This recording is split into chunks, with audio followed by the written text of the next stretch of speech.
자, 2020 미나협 통일정책포럼 6.15 남북 공동선언 20주년 특별대담 6.15 공동선언 20주년과 한반도 평화의 시대 대담을 시작하도록 하겠습니다. 저는 대담의 사회를 맡은 북한대학원대학교의 김성경입니다.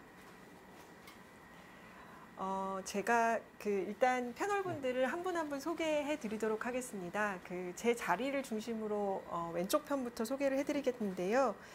첫 번째로 미나협 대표 상임의장이시고요. 21대 더불어민주당 국회의원이신 김홍걸 상임의장님 나오셨습니다. 예, 안녕하세요. 예, 두 번째로 민주평화통일자문회의 수석 부의장이시고요. 전 미나협 대표 상임의장이신 정세현 장관님 나오셨습니다. 네, 안녕하십니까. 네, 그 다음은 전 미래통합당 국회의원이시고요. 그리고 미나협 정책위원이신 백승주 의원님 나오셨습니다. 예, 안녕하십니까. 예, 더불어민주당 국회의원이시고 미나협 상임의장이신 서른 의원님 나오셨습니다. 네, 반갑습니다. 예, 그리고 민족화의 편집인이시고요. 경향신문 부국장이신 원희복 선생님 나오셨습니다. 네, 반갑습니다. 예, 그러면 저희 대담을 시작하도록 하겠습니다.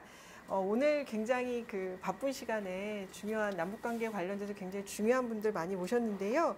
저희 첫 번째 질문은 6.15 남북 공동선언에 관련돼서 먼저 질문을 좀 드리도록 하겠습니다. 저희가 이 질문은 전체 질문이어서 모든 패널분들께서 간단히 좀 말씀을 해주시면 좋을 것 같은데요.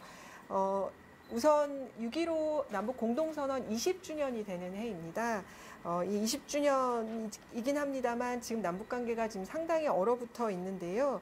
6.15 남북 공동선언의 어떤 의미라고나 할까요? 지금의 상황 속에서 이 공동선언의 의미를 어떻게 봐야 되는지 우선 정세현 장관님께서 먼저 좀 포문을 열어주시면 좋을 것 같습니다. 예. 6.15 그 공동선언은 가장 핵심이 사실은 남북 간의 통일을 당장 추구할 수 없는 현실에서는 남북 간의 평화공존을 하는 걸 전제로 해서 가능하다면은 남북연합 정도는 만들어 나갈 수 있지 않느냐 하는 이제 이 항에 들어가 있습니다만은 그게 가장 거기서 중요한 대목이라고 저는 생각합니다. 나머지 이제 3항, 4, 5항은 교류 협력에 관한 문제고 일종의 통일 문제와 관련된 원칙적인 합의는 이 항에 있다고 생각합니다. 그리고 연방제와 연합은 분명히 다릅니다. 남북연합은 거기서 말하는 남북연합은 지금 유럽연합 정도의 국가 간의 관계고 연방은 사실은 중앙정부 중심으로 모든 것이 돌아가는 거죠. 예. 그러니까 우리가 그것까지는 합의하지 않았다는 것을 분명히 좀 전제해둘 필요가 있습니다. 예, 6.15 공동선언이 이제 5가지 합의가 있었는데 6.15 공동선언의 의미는 분단 이후에 남북한의 최고 지도자가 만나서 통일 문제를 의논했다는 데 의미가 있었죠. 그래서 통일 문제를 좀 자주적으로 해결하자, 또 낮은 단계 통일 방안에 대해서 합의를 했습니다. 이 문제를 좀 더 긴 안목에서 또 100년 지나고 500년 지나서 또 평가할 문제지만 20년이 지난 이 시점에서는 선언 자체로만 의미를 가졌을 뿐 그 뒤에 역사에 크게 반영되지 못했다 이렇게 볼 수 있습니다. 두 분이 만나셔가지고 김대중 대통령과 김정일 위원장이 만나셔가지고 선언한 게 이제 평화다. 이제는 한반도에 전쟁은 없다. 이걸 이제 대외적으로 선언한 그런 내용이었기 때문에 굉장히 충격적이고 그리고 전 국민에게 또 전 민족에게 앞으로 전쟁은 안 한다라는 걸 이제 각인시켰다고 봅니다. 근데 이게 이제 선언으로 그치고 그 후속 조치가 없었다고 저는 봅니다. 이를테면은 6.15 선언에 대한 국회 비준 이런 등등이 뒤따르면서 후속 조치가 진행됐더라면은 상황은 지금하고 좀 다른 방향으로 발전될 수 있었을 것 아닌가 하는 이런 아쉬움을 갖습니다.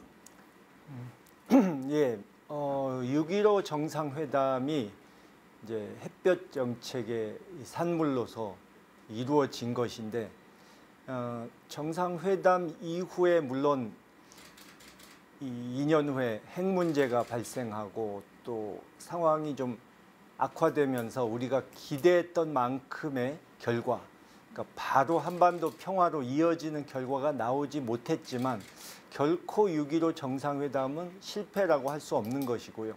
근데 2018년 이 두 번, 세 번의 남북 정상회담과 또 두 차례 북미 정상회담이 이루어져서 다시 한번 절호의 기회를 맞았는가 했는데 또 지금 상황이 돼 버렸는데 두 번의 그 기회를 놓친 것을 지금 다시 되돌아보면은 역시 우리에게 필요한 것은 한반도 평화를 이루기 위해서 필요한 것은 이 어려움을 견뎌낼 수 있는 인내심과 이 좋은 기회가 왔을 때 주저하지 않고 그 기회를 쥘 수 있는, 덥석 쥘 수 있는 그 어떤 용기, 그것이 정책이나 전략보다 더 필요한 것이 아닌가 하는 생각을 하게 됩니다.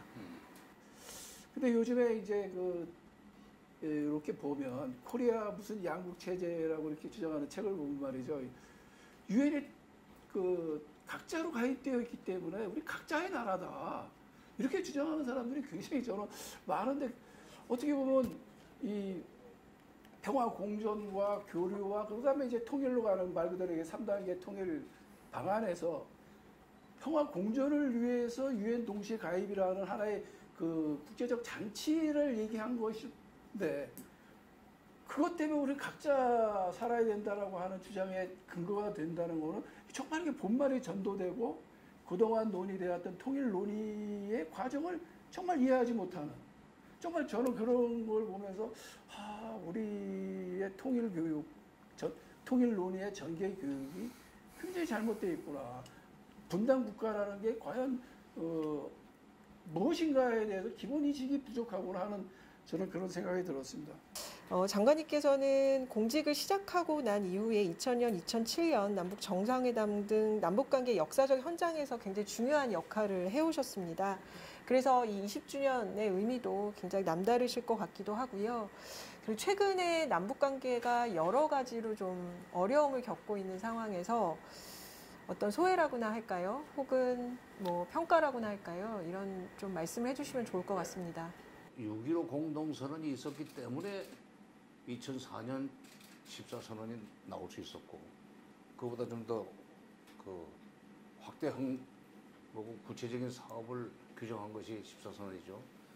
그게 있었기 때문에 18년 4.27 판문점 선언 또는 9.19 평양 공동선언이 나올 수 있어요.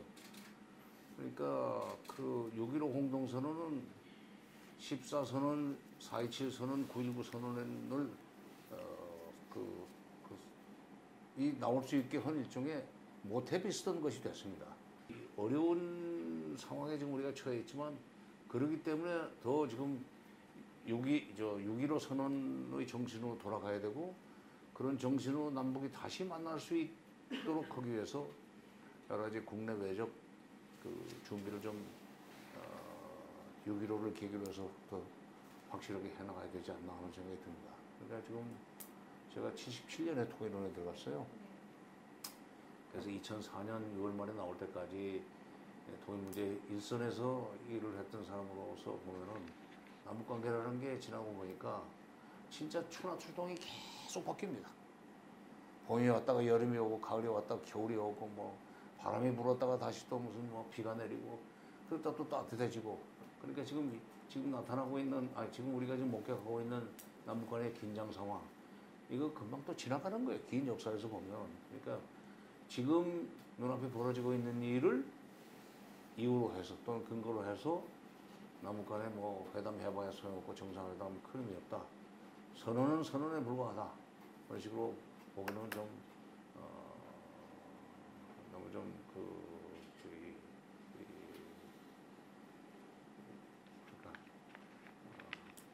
문제가 있다.